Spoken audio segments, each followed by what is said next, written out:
오늘은 호산나 다윗의 자손이여 라는 제목을 갖고 함께 은혜를 나누고자 합니다. 오늘은 종려주일입니다. 예수님께서 예루살렘에 입성하실 때 사람들이 종려나무 가지를 꺾어서 환호하면서 외쳤기 때문에 거기서 유래돼 가지고 종려주일입니다. 고난주간이 시작되는 첫 번째 날이지요. 주일날 예수님께서는 예루살렘에 입성하게 된 것입니다. 그리고 이제 십자가를 금요일날 지시고 돌아가시게 되죠. 그리고 나서는 3일 만에 부활하게 되는 그런 큰 역사가 일어나게 됩니다. 예수님께서는 예루살렘에 입성하기 전에 예수님께서 하시던 일을 갖다가 그대로 하셨던 것을 볼 수가 있습니다. 마태복음 20장을 보면은요, 예수님께서 공생의 기간에 하셨던 3대 사역을 마지막까지 그대로 했던 것을 볼 수가 있습니다. 예수님의 3대 사역이라고 하면은요, 복음을 전파하신 거예요. 그래서 영혼을 구원하는 거죠. 두 번째로 뭐냐면은 가르치신 겁니다. 그래서 말씀으로 깨닫게 해주시죠. 세 번째로는 치유하시는 사역이에요. 그래서 마태복음 20장에 보면은요, 예수님이 포도원 품꾼 비유를 통해서 천국에 대해서 말씀하신 거예요. 두 번째로요, 예수님의 제자들에게 당신이 이제 십자가 지시고 돌아가시고 3일 만에 부활한다 하는 것을 가르치신 겁니다. 그리고는요, 두 맹인의 눈을 뜨게 해주는 그런 역사를 이루셔서 예수님이 치유하신 거예요. 그러니까 예수님께서는 돌아가시기 전까지 예수님의 3대 사역을 그대로 하셨다는 겁니다. 우리가 신앙생활 할 때요, 들쑥날쑥 하지 말고요, 예수님이 하신 일을 우리도 그대로 꾸준히 할 수 있는 그런 믿음의 신앙이 되어야 됩니다. 드디어 예수님께서는요, 예루살렘 가까이 오시게 되었습니다. 그때 감람산 벳바게에 이르게 되었다 그랬어요. 여러분들, 감람산 벳바게는 어디 있냐면요, 예루살렘 오른쪽에 있어요. 그래서 예루살렘 오른쪽에 감람산이 있고, 그리고 거기에 벳바게가 있고, 또 이 감람산에 겟세마네 동산이 있고, 그리고 더 오른쪽으로 가면은요, 베다니가 있는 거예요. 그래서 오늘 이 성경 본문의 말씀은 참 중요해서 사복음서에 다 나옵니다.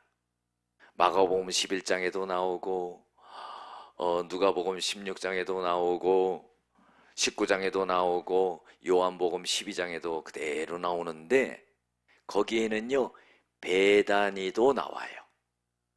오늘 성경 본문에는 베다니는 나오질 않는데 거기는 베다니도 나옵니다. 여러분들, 그러니까 예수님께서는 베다니에 들렸다가 또 벳바게에 들렸다가 감람산을 넘어가지고 예루살렘으로 그렇게 들어가시는 거예요. 그런데요, 우리가 이 지명에 대해서 잘 좀 알아야 되는 것은 뭐냐면은, 감람산이라는 것은 올리브산이에요. 올리브를 많이 재배한 겁니다. 그리고요, 그곳에서 예수님이 늘 기도하신 거죠. 예수님이 이번에 처음 예루살렘을 방문하는 것이 아니라 예수님이 예루살렘을 여러 번 방문하셨어요. 그런데 예수님이 이 예루살렘에 있다가 또 감람산에 가서 기도하시고, 때로는 어떻게 해요? 베다니도 왔다 갔다 이렇게 하신 겁니다. 그런데요, 다른 복음서에 보면은 베다니에 대해서 나오는데, 베다니는 어떤 곳입니까? 예수님이 큰 기적을 일으킨 곳이죠. 거기에는요, 나사로가 살고 있고 마르다와 마리아가 살고 있었죠. 예수님이 사랑하는 그런 가정이었어요. 그런데 나사로가 죽었는데 거기서 나사로를 살려내는 역사가 일어나죠. 죽은 지 나흘이 됐는데 굴 속에 있는 나사로를 예수님이 살려내서요, 그 기적을 많은 사람이 봤습니다. 그래서 예수님께서 베다니에서 벳바게를 통해서 감람산을 넘어가지고 예루살렘으로 올 때에 그 베다니에서 나사로를 살렸던 기적을 본 사람들이 따라오는 거예요. 그래가지고 예루살렘에 입성을 하게 될 때, 예루살렘에 입성하는 그 길에 모든 사람들이 다 환호를 하는 겁니다. 그런데 예수님이 벳바게에 이르렀을 때에 예수님의 두 제자를 갖다가 보내십니다. 너희들은 맞은편 마을로 가라. 그래야면은 메인 나귀와 나귀 새끼가 있는데 그것을 갖다가 내게로 끌고 와라, 이런 말씀하세요. 그런데 누가 만일 왜 그것을 끌고 갑니까? 이렇게 말을 하면은 주가 쓰시겠다 하라, 그렇게 말해라. 그러면은 즉시 보내리라, 그런 거예요. 여러분들 참 놀라운 말씀이죠. 예수님께서요, 벳바게 맞은편에 마을에 매어 있는 나귀가 있는데 그걸 갖다가 그냥 끌고 오라는 거예요. 그러면 그 주인이요, 당신들 누군데 남의 나귀 끌고 가냐? 그러면 주님이 쓰시겠다 합니다. 그러면은 즉시로 보내준다는 거예요. 그러면은요, 예수님은요, 남의 것 그냥 함부로 취하면 됩니까? 그게 아니죠. 성경에는 나와 있지 않지만은요, 그 나귀 주인은 예수님과 깊은 관계가 있던 분이 아닐까, 이렇게 추론해 볼 수가 있어요. 다시 말해서 예수님을 만남으로 인해 가지고 큰 은혜를 입었던 사람이 아닐까, 이런 생각을 해봅니다. 그러니까요, 나귀 정도는 주님이 끌고 가면은 어서 데리고 가십시오, 이렇게 할 사람이라 이 말이죠. 그래서 제자들이 예수님의 말을 듣고는 그 나귀를 끌고 오려고 갔던 겁니다.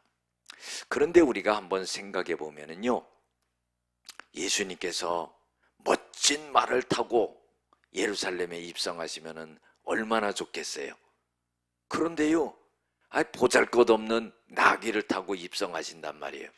그것도요, 나귀가 있고 또 나귀 새끼가 있는데 예수님은 나귀를, 어미를 타는 게 아니라 나귀 새끼를 탄다는 거예요.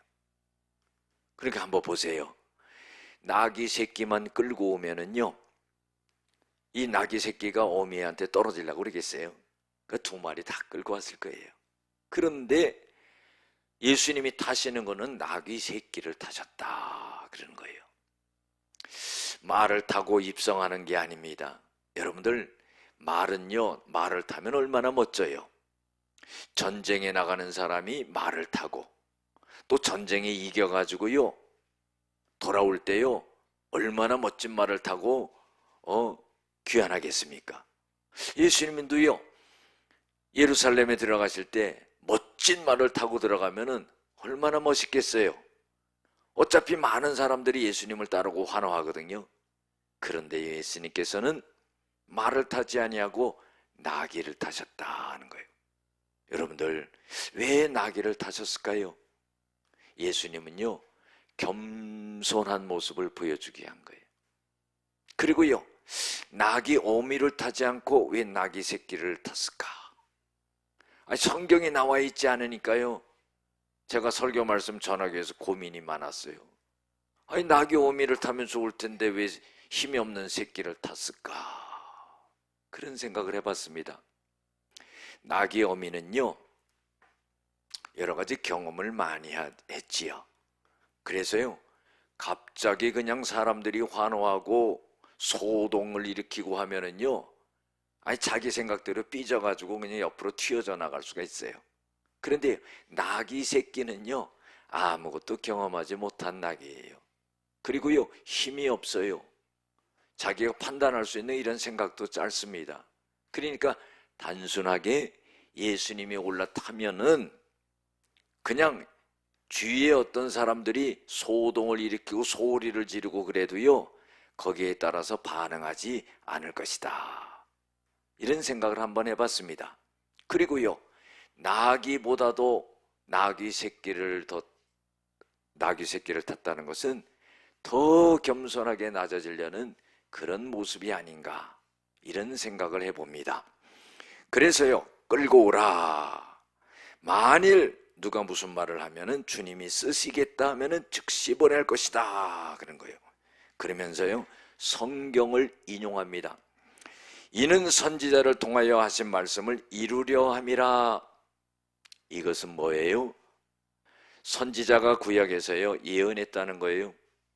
예수님이 나귀를 타고 들어온다는 것을 예언했다는 겁니다.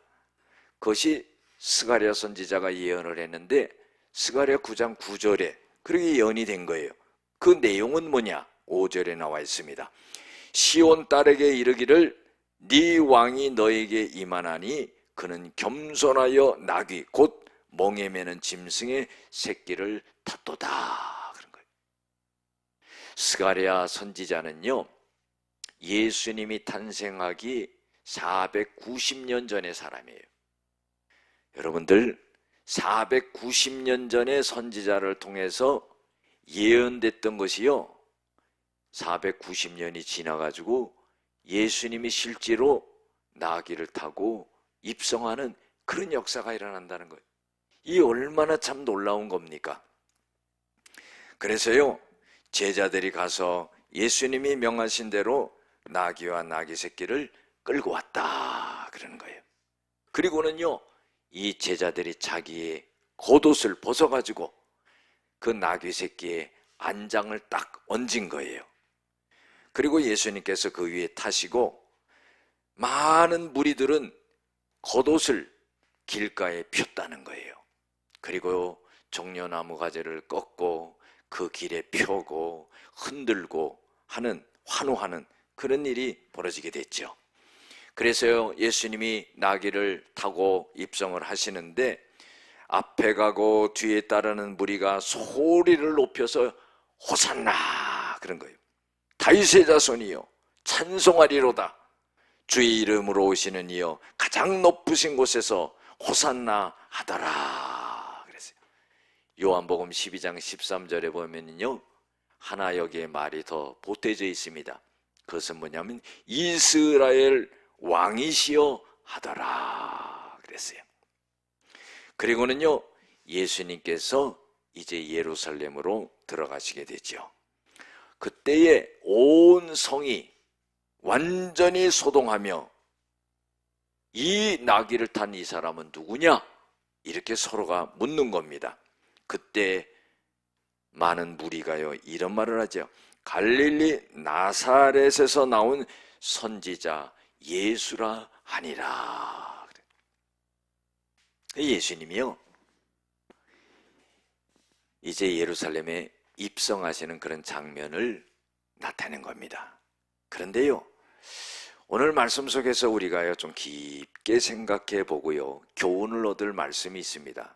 그건 첫 번째로 뭐냐 하면은요, 나귀가 매여 있었는데 그것을 풀어가지고 주님이 쓰시는 역사가 일어났다는 거예요. 사랑하는 성도 여러분, 우리가요, 이 나귀처럼 주님께 매여 있는 자들이 돼야 돼요. 내 생각대로 살아가는 게 아닙니다. 주님이 나를요, 하나님의 말씀으로 매여 놓습니다. 그때요, 우리는 거기에 매여 있는 자가 되어야 돼요. 매여 있지 않으면은요, 하나님이 결코 쓸 수가 없는 겁니다. 그것이 어떻게 보면은요, 힘들고 어렵고 고통스럽고 한 것 같지만은 거기에 자유함이 있는 거예요. 요한복음요 8장 32절에 보면은요, 너희가 진리를 알지니 진리가 너희를 자유하게 하리라 그런 거예요. 진리는 뭡니까? 하나님의 말씀이지요. 하나님의 말씀에, 진리에 매여 있는 자는요, 매여서 억압을 당하는 것 같지만은 결국은 자유롭게 된다는 거예요. 갈라디아서 5장 1절에 보면은요, 사도 바울이 그러죠. 너희는 예수 그리스도가 너희를 자유하게 하려고 자유를 주셨으니 너희는 굳게 서서 다시는 종의 멍에를 매지 말라 하는 거예요. 이 말씀이 뭐예요? 하나님의 말씀에 묶여서 자유함을 누리고 살아가야 된다는 거예요. 말씀에 묶인다는 것이 억압 같지만은 그것이 자유다 이 말이에요. 하나님의 말씀 안에서 거기에 묶여서 자유함을 누리며 살아가야지, 세상에 묶여서 세상의 종으로 살아가지 말라 하는 거예요. 우리는요, 자유인입니다. 우리는 하나님의 말씀 안에서요, 아주 자유로운 자유인으로 하나님이 부르셨어요. 그 자유를 만끽하면서 살아가기 위해서는 어떻게 해야 되느냐? 하나님의 말씀에 이 나귀처럼 묶여야 된다는 거예요. 말씀을 따라야 된다는 거예요. 말씀을 지켜야 된다는 거예요. 할렐루야! 그때 하나님께서는 우리를 진정한 자유인으로 사용하신다는 거예요. 두 번째로 우리에게 교훈을 주고 있는 것은 뭐냐면요, 모든 것을 주님께 내어드려야 된다는 거예요. 사람의 마음은요, 늘 변합니다. 하나님의 은혜가 충만할 때랑 은혜가 충만하지 못할 때랑 마음이 달라져요. 그러면 안 되는 거죠. 우리의 마음은요, 한결같아야 되는 거예요. 하나님의 은혜를 받은 우리들은 지금이나 나중이나 죽을 때나 한결같아야 되는 거예요. 왜? 우리의 죄를 용서하시고 우리를 구원해 주셨기 때문에, 그 은혜를 받았기 때문에 어떠한 상황 속에서도 하나님 앞에 감사하면서 그렇게 그 은혜를 잊지 아니하고 하는 그런 마음을 간직해야 된다는 거예요. 그래서요, 주님께 모든 것을 내어드릴 수가 있어야 된다는 겁니다. 여러분들, 우리가 이 세상에서 갖고 누리는 것은요, 이게 다 내게 아니에요. 누가복음 12장에도 보면은요, 한 부자가 있어요. 그런데요, 이 부자에게 고민이 생겼습니다. 그 고민은 뭐냐면은 농사를 졌는데 소출이 많은 거예요. 엄청나게 농사가 잘 된 거죠. 농사 잘 됐는데 무슨 걱정이에요? 그것을 다 들여놓을 창고가 없다 이 말이에요. 고민하다가요, 창고를 크게 줬어요. 그리고 그 풍년이 된 곡식을 다 그 창고에 집어넣었어요. 그러니까요, 마음이 편한 거예요. 그러면서 야, 오늘은 두 다리 뻗고 이제 내가 마음 편하게 잘 수 있겠다. 그런데 그때 하나님의 음성이 들리는 거예요. 이 어리석은 자야, 오늘 밤 너의 영혼을 데려가면은 그 창고에 들여놓은 것이 다 누구 것이 되겠느냐? 우리는요, 그걸 알아야 되는 겁니다. 하나님은요, 우리에게 늘 교훈하시는 것이 뭐냐면은 이 세상에 있는 모든 것은 내 것이다 하는 거예요. 내가 다스리고 내가 통치한다 이러시는 겁니다. 로마서 14장 7절에서 9절에도 보면은요, 자기를 위해서 사는 자가 없다는 거예요. 사람이 자기를 위해서 사는 것 같지만은 가만히 들여다보면은요, 자기를 위해서 사는 것도 아니다 이 말이에요. 또 자기를 위해서 죽는 것도 아니라는 거예요. 우리는요, 사나 죽으나 주님의 것이로다.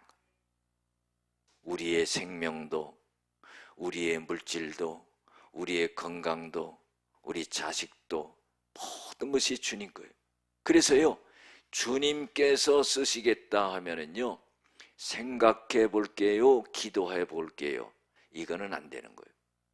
주님이 쓰시겠다 하면은요, 그대로 내어드리는 겁니다. 왜? 주님 것이기 때문에. 할렐루야. 그 믿음 가운데 역사가 되는 거예요. 우리가 아브라함이 아들 이삭 드리는 거 보세요. 어우, 100세에 얻은 아들을 어떻게 드립니까? 근데 하나님께 딱 드리잖아요. 하나님이 그걸 받으셨습니까? 아니지요. 아브라함이 하나님을 경외하는 믿음이 있는가 없는가를 테스트한 거예요. 그리고요, 하나님의 엄청난 복을 받게 되죠. 우리는요, 우리의 생명조차도 내 것이 아니라는 것을 알아야 돼요. 이 땅에 내 손에 있는 건 하나도 내 것이 아니에요. 그래서요, 주님이 쓰시겠다 하면은요, 언제든지 드릴 준비가 되어 있어야 돼요. 그것이 기회예요. 한번 생각해 볼까요? 우리가 살아가면서요, 내가 생각하지 못하는 큰 어려움이 와요. 그 어려움이 오는데요, 그 어려움을 지나갈 수 있는 사람이 있고 지나가지 못하는 사람이 있어요. 지나가는 사람은 어떤 사람이냐? 하나님 앞에 인정받은 사람이에요. 그 믿음을 인정받은 거예요. 주님이 쓰시겠다 했을 때요, 내어드린 사람입니다. 하나님은요, 반드시 기억합니다. 그리고요, 그 위험을 하나님이 넘어가게 하시는 거예요. 그런데요, 주님이 쓰시겠다 했는데요, 그것을 거절합니다. 큰 어려움이 와요. 이거를 넘어갈 수가 없는 거예요. 왜냐? 네가 행한 대로 갚아주리라 그랬어요. 여러분들, 요한복음 22장 12절에도요, 내가 속히 오리니 내게 줄 상이 내게 있어 각 사람이 행한 대로 갚아주리라. 우리의 믿음은요, 항상 준비가 되어 있어야 돼요. 그래서 주님이 쓰시겠다 하면은요, 생각해 보지도 않고 내어드릴 수 있는 그런 믿음이 되어야 돼요. 할렐루야.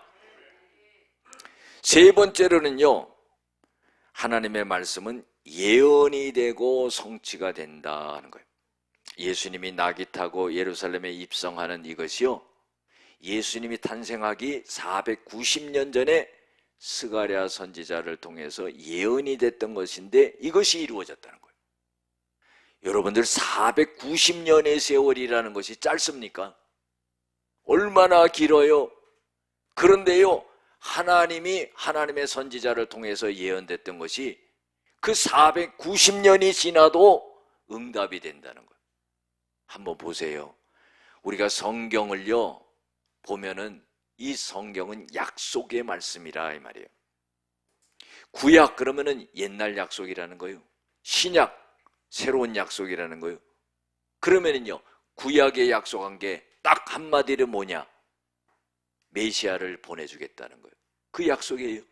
다시 말해서 그리스도 예수님을 보내주겠다는 거예요.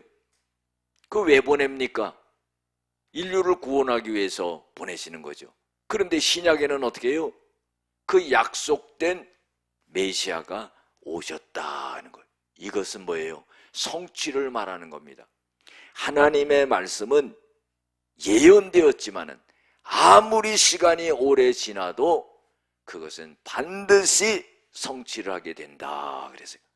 그래서 예수님께서요, 나귀를 타고 예루살렘에 입성하게 되는데 이것은 스가랴 선지자를 통해서 예언됐던 것을 이루기 위함이라 그래요. 우리가 중요하게 생각해야 되는 건 뭐냐면요, 주님의 말씀을 이루는 자들이 되어야 돼요. 주님의 말씀을 따르는 자들이 되어야 돼요. 주님의 말씀을 행하는 자들이 되어야 돼요. 듣기만 해서요, 야고보서 1장 22절에 보면은요, 듣기만 해서, 하나님의 말씀을 듣기만 해서 자기를 속이는 자가 되지 말라. 하나님의 말씀을 행하고 그 말씀을 듣기만 해서 자기를 속이는 자가 되지 말라는 거예요. 우리가 하나님의 말씀을 들으면은요, 그대로 실행하는 거예요. 하나님의 말씀이 예언됐으면요, 그 말씀이 성취가 되고 이루어지는 거예요. 예수님이 낙이 타고 입성하신 것은 하나님의 말씀이 예언됐던 것이 성취되었다는 겁니다. 또 네 번째로 우리가 생각해 볼 수 있는 것은요, 자기의 생각을 버리고 주님의 뜻을 이루어야 된다는 거예요. 지금 예수님께서 예루살렘에 입성하실 때요, 많은 사람들이 환호했어요. 막 소동이 일어난 겁니다. 호산나 다윗의 자손이요 하면서 막 외치는 거예요. 이스라엘의 왕이요. 그런데 이 환호하는 사람들은 어떤 생각을 가졌을까요? 로마의 식민지에서 정치적으로 자기네들을 갖다가 구원해 줄 분이 바로 저 예수라는 사람이다, 이렇게 생각을 했던 거예요. 그건 자기들의 생각이지요, 사람의 생각입니다. 그런데요, 하나님의 뜻은 어디 있어요? 정치적인 왕으로 예수님을 보낸 것이 아니에요. 로마의 식민지에서 해방시키려고 보낸 것이 아니라 죄악된 온 인류를 예수 그리스도를 통해서 구원하시기 위해서 보냈다는 거예요. 우리가요, 항상 내 생각이 있어요.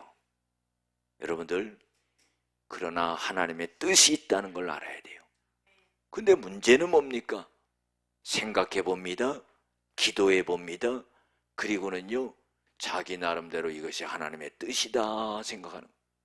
시간이 지나보면은요, 결과가 달라요. 이게 뭡니까? 영적인 분별력을 갖춰야 된다는 거예요. 그렇지 않으면은요, 많은 어려움과 에너지가 소비되고 고통스러운 거예요. 그러나요, 내 생각을 내려놓고 하나님의 뜻이 어디 있는가를 기도를 하게 된다면은 하나님이 말씀을 통해서, 성령을 통해서 그걸 일깨워 준다 이 말이에요. 이것이 중요하다는 거예요. 그래서요, 예수님이 정치적인 왕으로 오신 것이 아니라 이 세상의 모든 인류를 죄에서 구원하시려고 그렇게 오셨다는 거예요. 요한복음 6장에 보면은요, 예수님께서 많은 무리에게 이런 말씀을 하세요. 너희들이 나를 찾는 것은 표적을 본 까닭이 아니라 떡을 먹고 배부른 까닭이다. 이런 말씀을 하세요. 이 말씀은 무슨 뜻입니까? 예수님을 따라오는 모든 사람들은요, 세상적인 것을 얻기 위해서 쫓아다녔다 이 말이죠.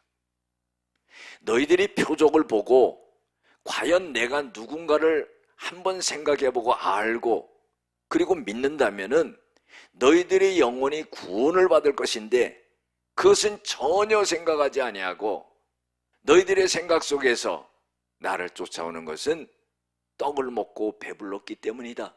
다시 말해서 세상적인 것들만 얻기 위해서 나를 쫓아다녔다 하는 거예요. 우리가요, 신앙생활 할 때 그러지 않습니까? 하나님을 믿는데요, 하나님이 문제 해결의 해결사예요. 이것만을 기도하는 거예요. 하나님의 뜻을 한번 생각해 보지 않습니까? 문제를 통해서 하나님이 나를 변화시키려고 하는 것을 한번 생각해 보지 않습니까? 그런 생각과 마음을 갖는다면은 하나님이 세상적인 일뿐만 아니라 나를 위대하게 만들어서, 나를 위대하게 축복하셔서 하나님이 나를 쓰실 거 아닙니까? 우리는요, 하나님의 시각과 하나님의 마음을 읽을 수 있어야 된다 이 말이죠. 거기에 부합할 때 하나님이 역사하시는 거죠. 예수님이요, 당신에 대해서 말하는 것에 대해서, 이런 말씀을 하시는 것에 대해서 사람들이 듣고는 무슨 말을 하냐면요, 저분이 하시는 말씀은 어렵도다 그런 거예요. 왜 어려워요? 영적으로 닫혀 있기 때문에 그래요. 육신의 눈만 뜨고 있기 때문에 그래요. 저분이 하시는 말씀은 어렵도다. 굉장히 귀한 말씀을 하시는 거예요. 영혼을 살려내는 말씀을 하시는 거예요.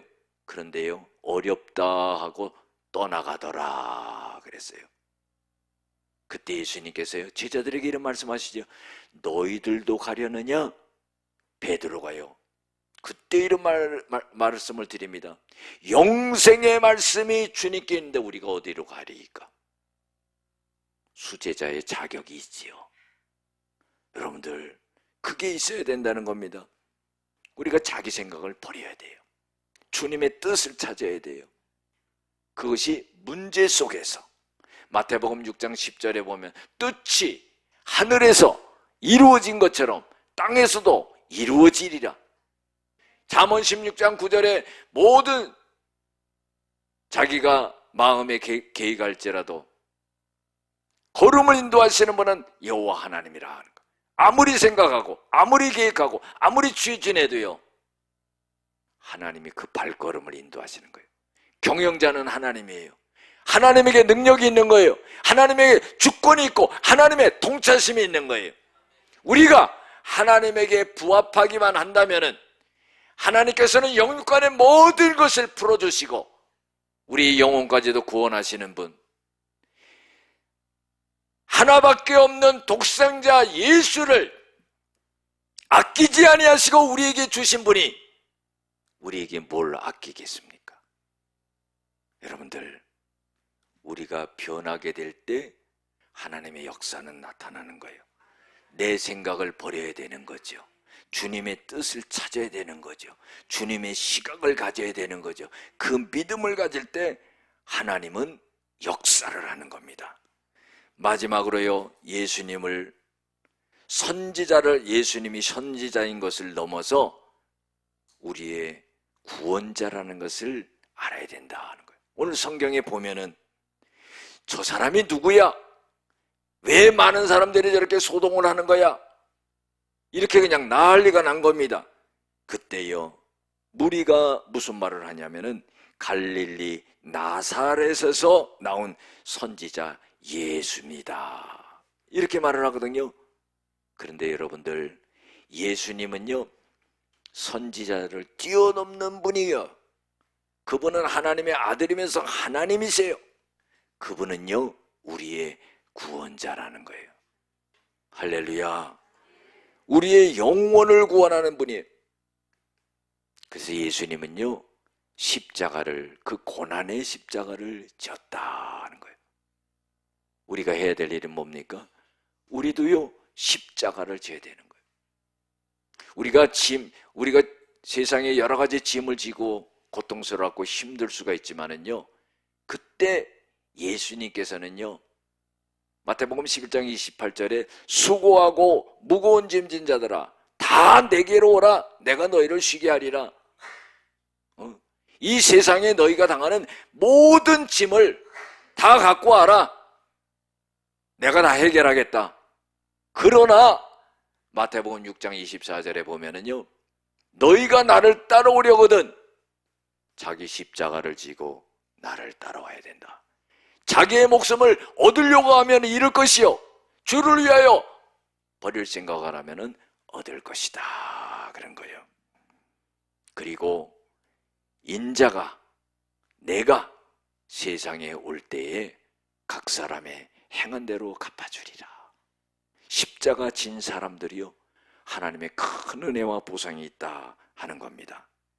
사랑하는 성도 여러분, 우리가요, 종려주일을 맞이해서 주님이 예루살렘 입성하시는 것을 통해서 우리에게 주신 교훈들을 깊게 갖고 한 주간을 보내시는 저와 여러분들 될 줄로 믿습니다.